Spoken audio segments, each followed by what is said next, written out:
नीतीश इसलिए भी ज्यादा जरूरी हो गए हैं कि अब जो 5 राज्यों में चुनाव है उसमें कहीं ना कहीं भारतीय जनता पार्टी के लिए एक बार फिर से मजबूत लड़ाई लड़ने की जरूरत है। शाह के जो मिशन है पश्चिम बंगाल का, उसमें बिहार की भूमिका क्या होगी और बिहार का कनेक्शन क्या है, इसमें सबसे बड़ी जो बात है वो नीतीश कुमार पर टिकी हुई है। नीतीश कुमार अमित शाह उस पूजा में बैठे और वहां से दोनों की दोस्ती शुरू हुई और उसके बाद बिहार फतह का पूरा जो मिशन था वो प्लान नीतीश और अमित शाह ने मिलकर के बनाया। भारतीय जनता पार्टी ने अपने सबसे बड़े पद पर बिहार का ही व्यक्ति को बैठाया है, बिहार के ही नेता को बैठाया है।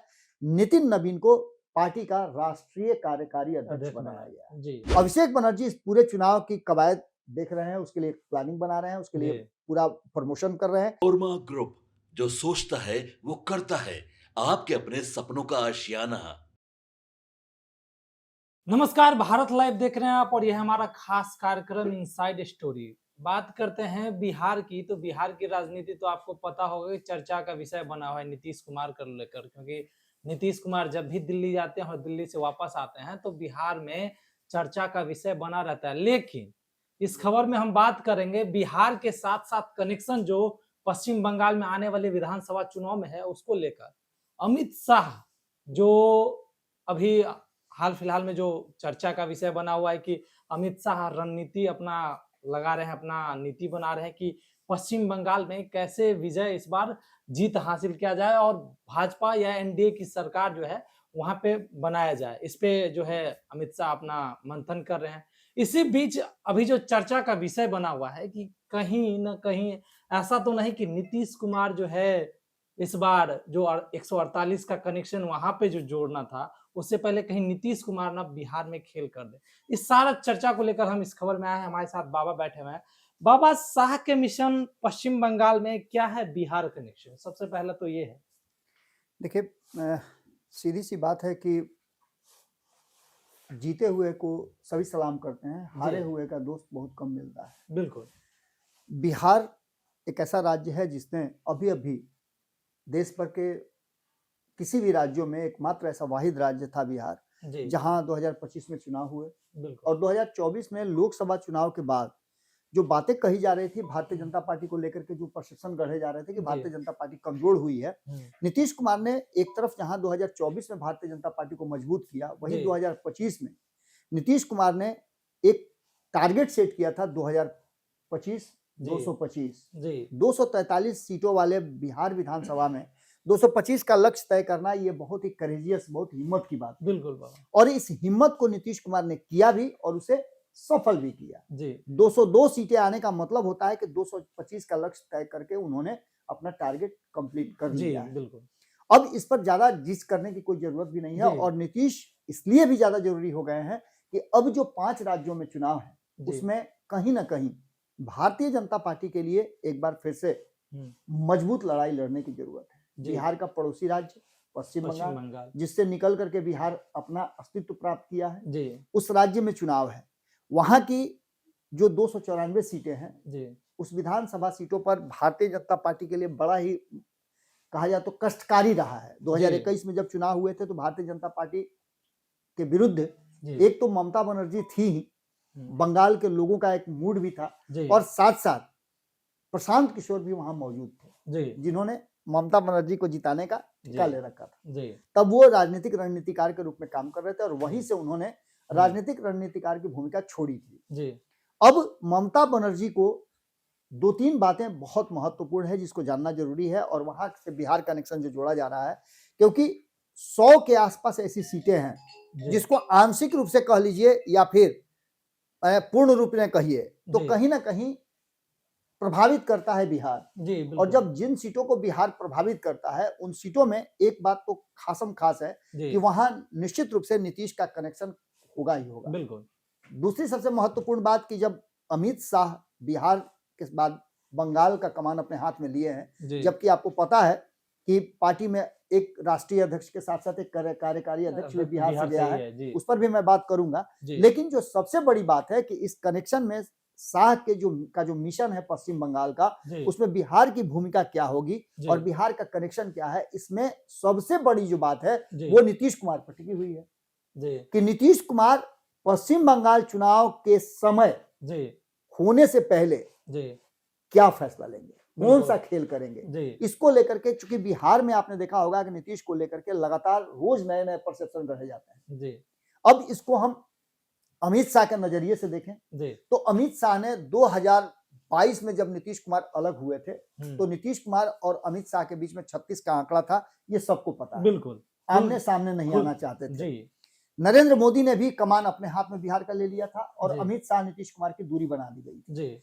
लेकिन सीतामढ़ी में हम्म, जब माता सीता के मंदिर निर्माण की प्रक्रिया शुरू हुई तब जो है ये पूरा का पूरा जो कहानी है और जी पूरा पूरा खेल जो है वो गढ़ा गया जी और किस तरह से नरेंद्र मोदी ने हम्म, नीतीश कुमार और अमित शाह को साथ लाने का प्लान बनाया। जी आपको याद होगा कि गृह मंत्री अमित शाह को उस पूजा में भेजा गया जी और नीतीश कुमार अमित शाह उस पूजा में बैठे और जी। वहां से दोनों की दोस्ती शुरू हुई जी, और उसके बाद बिहार फतह का पूरा जो मिशन planning था बन गया, वो प्लान नीतीश और अमित शाह ने मिलकर के बना बनाया। लिया जी ये नरेंद्र मोदी को पता था, भाजपा के थिंक टैंक को पता था जी और इसको प्लान बनाया जी। गया। अब जबकि एक ऐसा राज्य पश्चिम बंगाल जहां भारतीय जनता पार्टी का ख्वाब रहा है जीतना, जी उस राज्य में चुनाव होने जा रहे हैं और वहां से बिहार का कनेक्शन बहुत बड़ा जोड़ा जा रहा है। जी कनेक्शन ये है कि सबसे पहले आप देखिए कि बंगाल चुनाव से ठीक पहले भारतीय जनता पार्टी ने अपने सबसे बड़े पद पर जी बिहार का ही व्यक्ति को बैठाया है, बिहार के ही नेता जी। को बैठाया है। नितिन नवीन को पार्टी का राष्ट्रीय कार्यकारी अध्यक्ष अध्यक्ष बनाया बनाया गया है। जी संभावना है कि चुनाव समाप्त होने से पहले, चुनाव शुरू होने से पहले वो अस्थायी अध्यक्ष भी बन जाएंगे। सकता है। जी इसके बाद एक ऐसे कनेक्शन वाले जेपी नड्डा जिनका बिहार से पुराना नाता रहा है, जी उनको भी पार्टी का कमान उनके हाथ में है, जी पार्टी के राष्ट्रीय अध्यक्ष हैं। हम्म, तो एक वो होता है। दूसरा, अब ऐसे में सिर्फ इतना ही बात नहीं है, जी इसके अलावे भी कई ऐसे फैसले हैं जो हम्म, अमित शाह और उनकी टीम ने लिया है, नरेंद्र मोदी ने लिया है, भारतीय जनता पार्टी के थिंक टैंक ने लिया है जी कि बिहार से ही प्रभारी चुन करके भेजा गया है पश्चिम बंगाल के लिए। और मंगल पांडे को बिहार के जो हैं जी वरिष्ठ नेता हैं, बिहार को कई बार उन्होंने कई स्थितियों में जी। भारतीय जनता पार्टी को देखा है, जी भारतीय जनता पार्टी के प्रदेश अध्यक्ष भी रहे हैं, जी कई जिम्मेवारियां उन्होंने निभाई हैं, एक लंबे हम्म। समय से वो अनुभव करते रहे हैं। जी उनको बंगाल का प्रभारी बनाया गया। काफी एनर्जेटिक भी हैं, जी सूझबूझ वाले नेता भी हैं और कैसे सामंजस्य बिठा करके कार्यकर्ताओं से चला जाता है जी ये उनको खूब अच्छी तरह से पता है। जी मैंने पहले ही बताया कि लगभग 100 ऐसी सीटें हैं जहां बिहार के लोग इन्फ्लुएंस करते हैं। हम्म, अभी अभी मैं सुन रहा था बंगाल में टीएमसी की एक सांसद हैं, जी उन्होंने, उनकी ये चिंता ही थी जो मुझे लगी, जी क्योंकि ये कहने का कोई तुक ही नहीं था हम्म, कि बिहार के लोग ममता हम्म। बनर्जी को ही वोट करेंगे, बिल्कुल क्योंकि ऑलरेडी जब ममता बनर्जी के पास पिछले चुनाव में 216 सीटें हैं हम्म। 294 में, जी तो निश्चित रूप से एक बड़ा लैंडस्लाइड वोट बैंक विक्ट्री है। लेकर जी, के आई हैं। जी इसके बावजूद भी अगर ये कहने की जरूरत बार बार पड़ती हो, जी, जब बिहार जी। कनेक्शन से जोड़ा जाता हो, जी तो ये कहने की जरूरत पड़ती हो कि ममता बनर्जी के साथ टीएमसी के साथ ही बिहार के लोग रहेंगे, जी क्योंकि बिहार के लोगों को पता है कि क्या होना है। तो निश्चित रूप से एक चिंता जरूर है। बिल्कुल वही आपको बता दें, एसआईआर के मुद्दे पर भी आपने देखा होगा कि जम करके हंगामा चल रहा है। जी तो वहीं ममता बनर्जी ने एक बड़ा काम किया है, अभिषेक बनर्जी के हाथ में कमान दिया है। जी अभिषेक बनर्जी इस पूरे चुनाव की कवायद देख रहे हैं, उसके लिए प्लानिंग बना रहे हैं, उसके लिए जी पूरा प्रमोशन कर रहे हैं। जी और हाल फिलहाल में उनका एक वीडियो वायरल किया गया है, जी वायरल हुआ है, किया गया, जो भी हो। चुनाव आयोग के पास गए थे गुहार लगाने के लिए, हम्म, वहां से उनके कुछ ऐसे बयान हैं जिसको वायरल करके ये बताने की कोशिश की जा रही है जी, कि पश्चिम बंगाल में भारतीय जनता पार्टी और चुनाव आयोग मिल करके कुछ कर रहा है। जी लेकिन फैक्ट ये है कि आपको पता है कि एसआईआर का मुद्दा बिहार में किस तरह से टाटा फिस हुआ, धाराशायी जी। हुआ। 17-18 दिनों तक खुद राहुल गांधी हम्म। बिहार में रहे, जी पूरा भ्रमण कर लिया है। सब कुछ करने के बाद जी। कुछ प्राप्त नहीं हुआ। बदले जी। में हुआ क्या, तो जस्ट उसका रिवर्स जो है जी देखने रिएक्शन को मिल हुआ। गया। जी वहीं आपको बता दें कि जो चुनाव पश्चिम बंगाल में होना है उसको लेकर के इतना कॉन्फिडेंस में है जी अमित शाह कि उन्होंने साफ साफ कह दिया है कि 2/3 बहुमत से हम सरकार बनाने जा रहे हैं। जी एक तो ये बात है।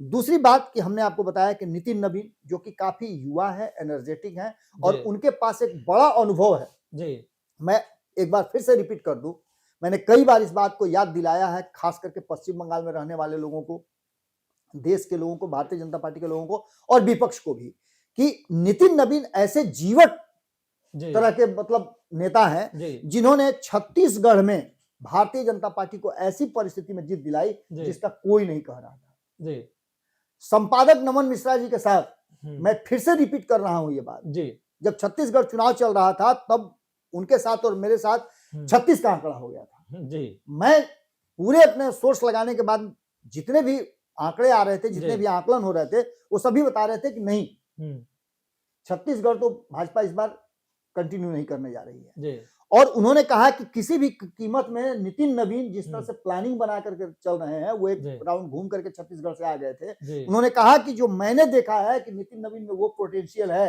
जी कि वो इतना सहजता से चीजों को कर देते हैं कि आपको पता भी नहीं चलता है, जी। बिना शोर के वो काम अपना करते हैं। जी और यही देखने को मिला। जब रिजल्ट आया तो मैं भी चौंक गया और जी। मैंने नमन जी को बधाई भी दिया था जी कि आपका ये आकलन बहुत बेहतर रहा। जी तो निश्चित रूप से एक बात तो तय मान के चलिए हम्म, कि नितिन नवीन के हाथ में कमान अगर दिया गया पश्चिम बंगाल से पहले, तो जी उसके पीछे एक बड़ा मकसद जरूर होगा। बिल्कुल और उनका दौरा भी शुरू हो गया है। वहीं आपने देखा होगा कि खुद अमित शाह वहां लंबा समय देना शुरू कर चुके हैं, जी वहां बैठकर रणनीतियां बनाने लगे हैं।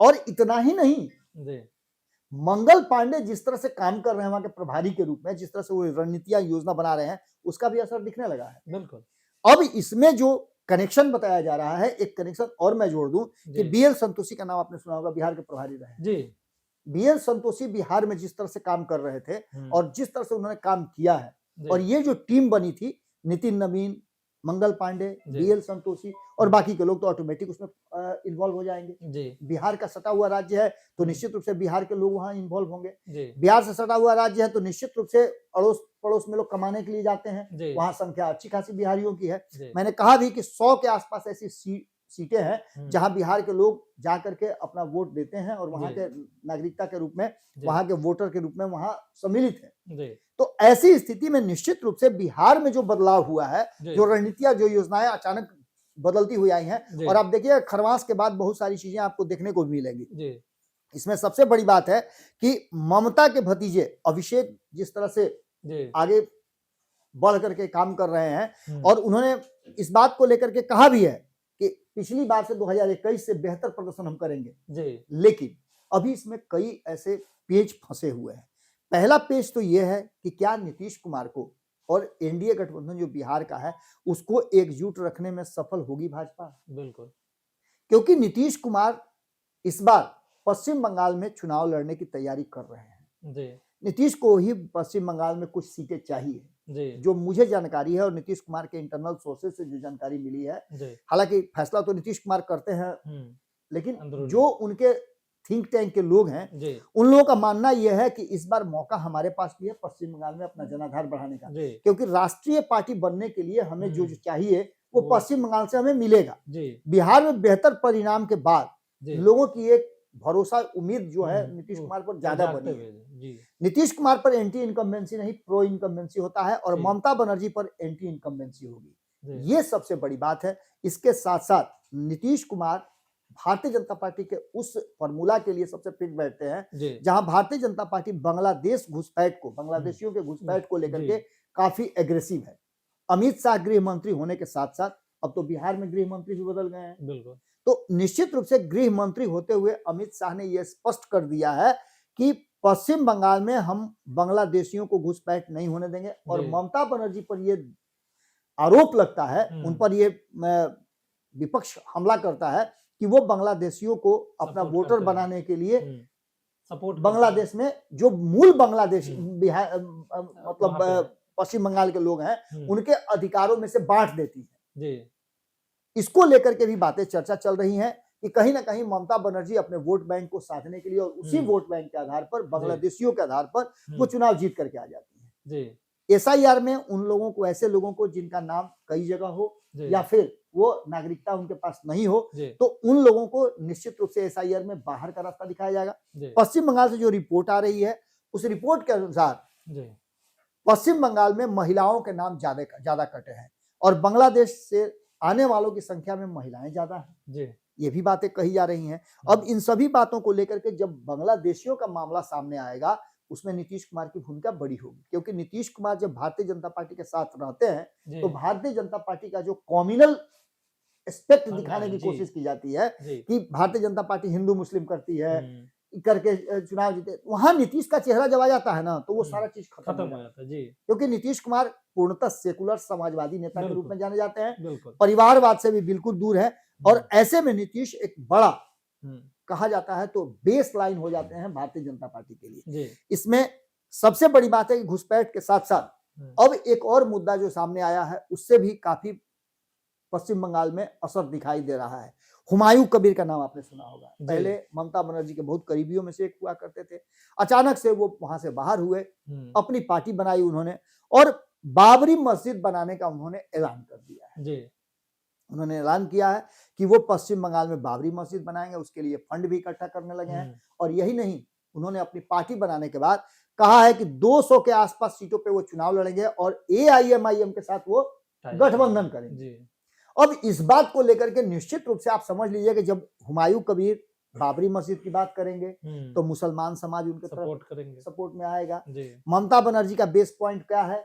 वो मुसलमान समाज। जो कमजोर। वैसे में अगर एआईएमआईएम भी आ जाता है तो बिहार में जब एआईएमआईएम इस परिस्थिति में भी 5 सीटें ला सकते अपनी हैं। पुरानी जो उसके 2020 में जीती हुई सीटें उसको रिटेन कर लेता हो, जी। 5 सीटें जीत करके आता हो, तो निश्चित रूप से वो पश्चिम बंगाल में भी वो अपना असर दिखा सकता है। बिल्कुल। एक तरफ हुमायूं कबीर, दूसरी तरफ एआईएमआईएम, जी। ये दोनों मिलकर के कहीं ना कहीं जो परिस्थितियां पैदा करेंगे जी। उस परिस्थिति में ममता बनर्जी को निश्चित रूप से घाटा होगा। जी। लेकिन इन सभी बातों के साथ साथ अब एक बड़ा जो देखने को मिल रहा है कि कांग्रेस भी अपने हाथ पैर मारना शुरू कर चुकी है। कांग्रेस जी। और वाम दल जो बेसलाइन हुआ करते थे पश्चिम बंगाल में, जी। वो पूरी तरह से नेस्तनाबूत हो गए हैं। एक भी सीट नहीं आया पिछले चुनाव में, जी। एक भी सीट 2021 में दोनों को नहीं आया। और ऐसे में इस बार उनका ग्राफ क्या होगा? तो अधीर रंजन चौधरी जी।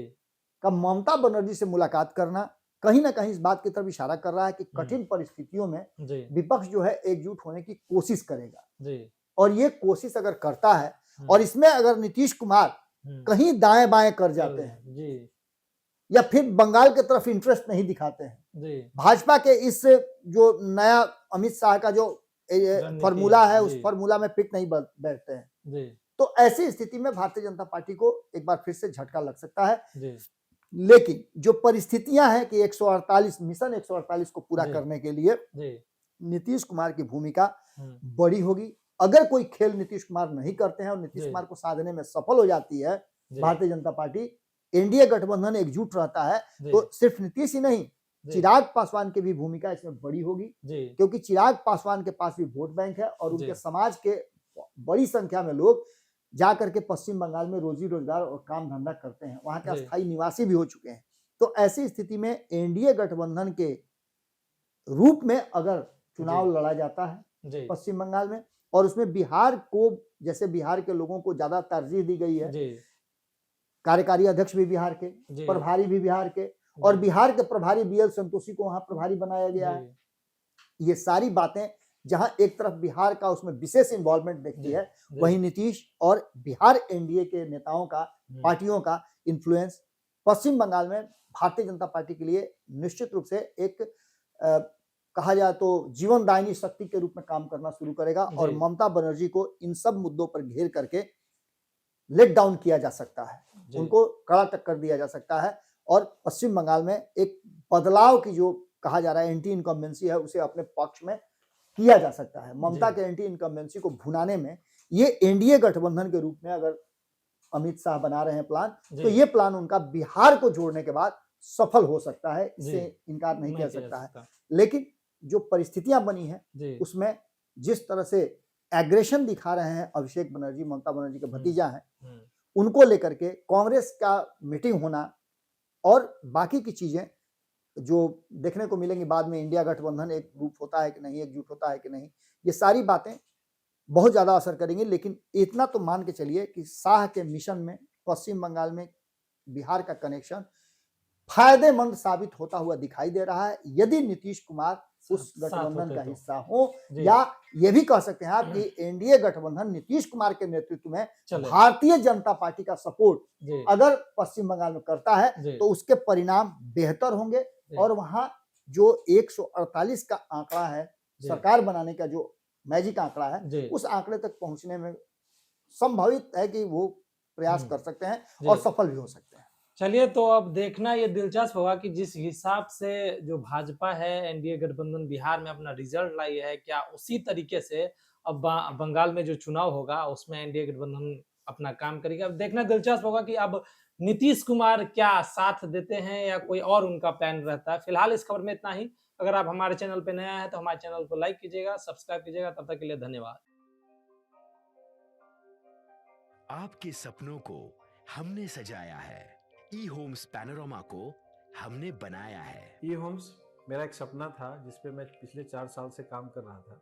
हमने जो बनाया है वो सबने है माना। ई होम्स पैनोरामा में हो आपका भी आशियाना।